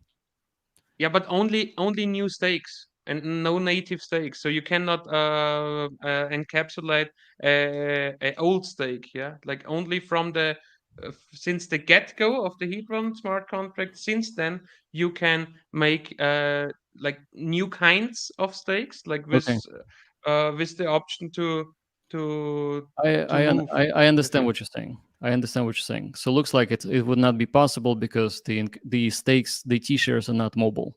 So there's no way that you can make it mobile between chains. So I take it back. It's probably not possible. I just thought that Hedron actually somehow solved the problem. So I was borrowing the only Hedron. for for the new stakes which are made through the Hedron protocol. Yeah, you're right. You're right. But so the power of community is really there, and we see here a suggestion. Maybe we could burn Ethereum hex for Zen chain, and then maybe have like if you burned hex on the Ethereum chain, then this is the proof, just like your solution without bridging.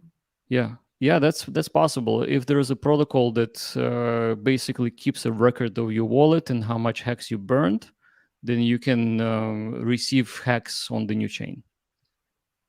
And I must say, it's the first time that I see so many people in the chat that we get so many super stickers. I'm really not able to see them all here, so I'm sorry if I maybe missed your super sticker here. Definitely keep on asking those questions. Next question is from Marcelo. What is the APY for staking Zen? It's 19% right now, and every 90 days it drops by 1%. But when you stake, you can stake for 1,000 days and you can lock in that APY for the whole period. So it's like mortgage for the house. You lock in the rate. Next staking question about NEX. On NEX, if I stake for 10 years, can I unstake, or is it a mandatory 10-year, just like in HEX, for example? Nothing is mandatory. You can unstake if you want. You're just going to give up the some of the yield and you're going to pay a little bit of the penalty. So it depends on where in the time period you unstake. If you claim NEX right away after the round of the burn, like the same day, we think the penalty will be 30% for the NEX emissions. If you stake it for a year, this drops to 20%, and the next year it's going to be 15%, the next year 10%, so on and so forth, until you have the whole thing. But at the same time, you're actually also getting yield. So it is possible you will make more yield than the penalties that you will pay. So you can unstake anytime, just have to decide. And here's also Ellen, there is another super chat. Let's just bring up this one first, and because here we have another super chat. Oh, remember his credentials. Jack worked at Google before you knew about Google. When he makes something, you will see success in image hack. Google now Zen 8 years is little more than half of 15 years stake. And we are all staked for 15 years. We will be here and experiencing the next 8 years for Zen. So that's going to be really interesting. Thank you. Why did you choose those 8 years, this time frame? It's a Fibonacci number. All right.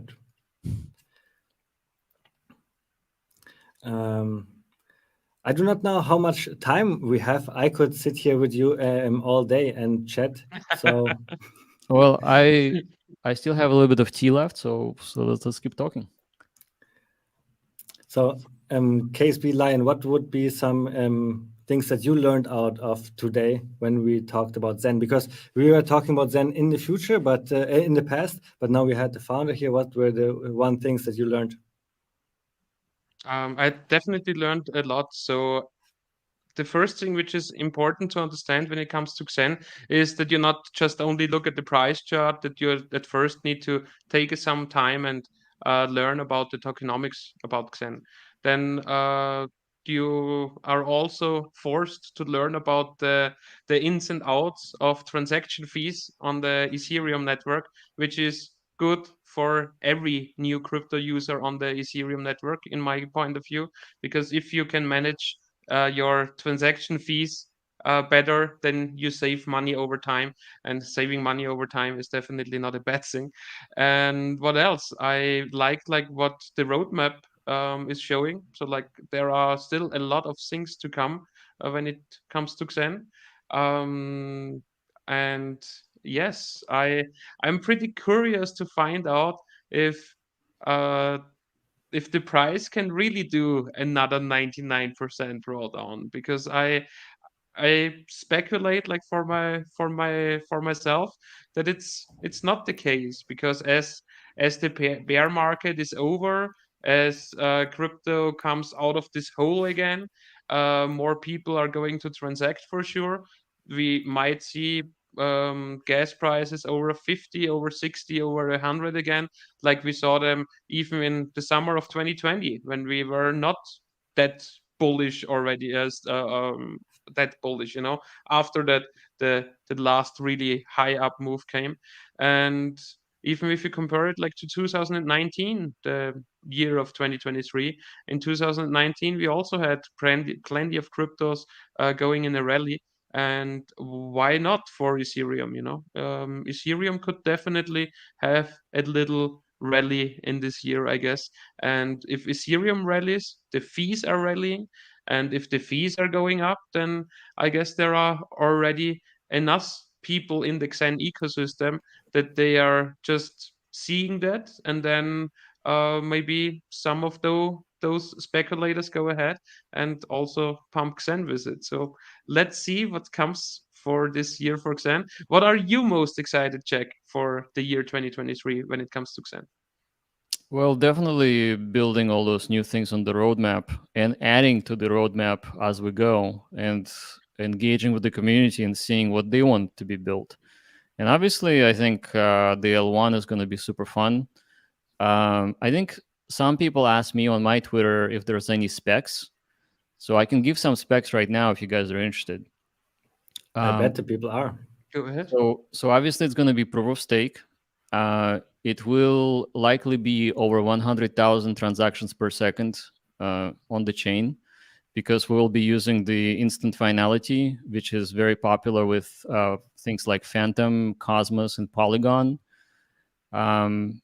Just one question, because last time I researched like all that blockchain stuff, it was more or less that it's suggested that you have at least a 3-second block time in order that all your validators can update themselves. That the consensus is not getting like interrupted, because the block time in between is so short that the validators within each other cannot really validate. So that depends on a few things. Polygon, for example, they only have 100 validators and their block time is 2 seconds. And the reason why they can do well is because they have a round robin proof of authority mechanism. It is proof of stake, but it's also proof of authority. It's a round robin mechanism that selects from the stakers and really selects really good servers that work fast. The other thing is instant finality is also very important, because you don't need to wait 2 seconds for everything to be validated. The way the transaction works, you get your finality right away as soon as it gets into the blockchain, and then the validation occurs and it's added to the blockchain. So Polygon has proven to work really well with 2 seconds. But of course, I mean, nothing is set in stone. We just want the block time to be fast enough. We don't want to be crazy high on validators, probably going to be under 100 nodes, really. And then we'll set up the delegators too. So the delegator will be choosing their favorite validator from a dashboard, saying this is where my gas token is going to be staked, kind of like a pool. to get the APY from all of the validation. So here's an interesting question when it comes to the NFTs. What will happen after your Zen NFT mint term is expired and claimed? Will Zen NFTs still have value after Zen being all claimed? I think it will have value because it has the burned Zen in it, written in. It's like a certificate of burn. So even if it is expired when it comes to the new mint, it's only a small percentage of how much Zen you burned. Because, like, for example, with the Apex unicorns, you're burning 10 billion Zen NFTs, and you cannot make 10 billion in mint with one Zen NFT anyway. So 10 billion in the future may actually be worth more than what it is now, which I think is about $20,000. We have 27 unicorns minted to date, which is pretty cool. It's that's still big chunk of the percentage that vaporized the supply. And by the way, there's another website that I want to show you guys, zensquad.com, zensquad.io maybe, yeah. So take a look. It has a beautiful dashboard of all of the Zen burn and the Zen NFTs. Let's post it in the chat as well. Yeah, Zen Squad. Let's see if I can bring it up too. Yeah, put it in a private chat or bring it up, then we can screen share it. Sure. Squad.com, boom, boom, boom. I will just It's go ahead. an easy question screen that share we it can answer while we are waiting. Hexiest man in the world saying, I'm late to the party. What is the name of the layer 1 token? Just Zen? Well, I called it Zen Chain. I think that's pretty cool. What is the new name of the new layer 1? You have one already? We don't have the name yet, but we're thinking maybe Zentopia, maybe Nirvana, one of those silly names. It can be silly as long as it's memorable, So here we have Zen Squad. Let's bring that up. There we go. What do we see here? We have the burn supply, and then we have the NFT classes and categories. So the one that's multicolored is the most expensive one. So, yeah. So Zunicorn, if you click in, you can see 270 billion Zen burned, and that's all of them. And you can have the link on the OpenSea. The link column is all the way at the end. You can see who owns it. But this is a dashboard that just tells you what's been happening, right? One question here: can people decide to even burn more than the minimum? Because I see like here the guy didn't only burned like how much is it? 10 billion. He made like some 1010s, or here as well, probably the same guy. Here like with 69. That's the sexy unicorn right there. Yeah, you can burn as much as you want. As long as you burn the minimum, you're good. And what is the minimum? All right. 10 billion. In that case, 10 billion. But it's only like for the most expensive or the most rarest as well. The unicorns, right? Zunicorn. It's like unicorn with an X. Is it? And Jack, what was the one that you were saying this has the best value right now? If you reset the filter. Yeah. That was Centurion? Centurion, yeah. Just click on Centurion when it comes up. You can see there's a lot of them. And they're all... So the reason why they have the best value is because they have the most VMUs. VMUs are the virtual wallets. And if you want to use them for trading on OpenSea, you want them to be maxed out. And those guys are maxed out. So yeah, they have more value, basically. You could probably sell them for like $1,000, but the mint overnight is like 600. And we actually see the activity on OpenSea. It tells you who is selling what, and those guys are very popular. And look at this, we already have some interesting names here. Branding is important, and maybe you could call it Vampire Network. That would definitely give you something to talk about. And the undead empire. And then other one that I like even more is Fair Crypto Blockchain. This already gives it a positive spin, maybe. Yeah. That's a good point. That's a good point. Yeah, I like it. So we are 2 hours into the stream. Jack, thank you so much for being here and helping us understand Zen. I hope you guys had a lot of value out of this stream as well. I definitely learned a lot, and I now learned that I have to do so much more research before I judge a cryptocurrency, because if you make judgments before without knowing things, right, you can make just wrong judgment and maybe miss great opportunities. So Jack, thank you so much for being here, spending the time with us. And KSB Lion, last words go to you. Yes, of course. So also from my side, thanks to you, Jack, for being here. Thanks to the chat who was like so active this time, and also thanks to all the super chats we got today.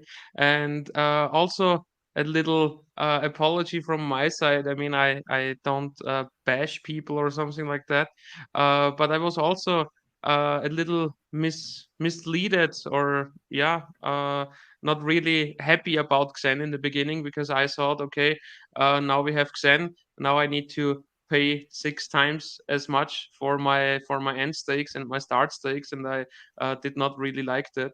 But researching more and more about XEN, learning more about it, I like it more and more, because it goes with the core principles of KSB, with no admin keys, with audits, with free shit for everybody, with no trading, with learn about fee structures, learn about the Ethereum chain, and so on. So that all fits in our concept as well, and that's also a reason why we invited you to the stream today. And thanks again to you, Jack, that you were open for it. And yesterday we talked basically, and today is already our stream. So thanks a Thank lot you. for doing that with us. Yeah, amazing. Thank you guys for having me on. I really appreciate all the good questions and the critical thinking. And I want to say that whether you're a Hexican or a Zenian or a Hedronian, whatever that you call yourself, you're always welcome to have a constructive conversation that builds community, that builds goodwill, that educates, that gets us better in the cryptoverse, the way that Joker would say it. Yeah, I think we all have a lot to learn. We are stronger together than we're apart. I am for the I wouldn't say, I guess, unification, but I think we all have the core baseline that we stand on. We love decentralization. We love self-custody. We love not having a counterparty risk or a bank that can take your money anyway, anytime they want, like they did in Canada. Those are the things that unite us. And I think we should do more streams like that. We should educate each other. Like I learned a little bit more about HEX from you, KSB Lion. Thank you. And I think we're on a positive trajectory. I think if Richard reaches out and says, "Hey, let's work together and let's get the pulse chain up." I want it to go up. I want it to be online.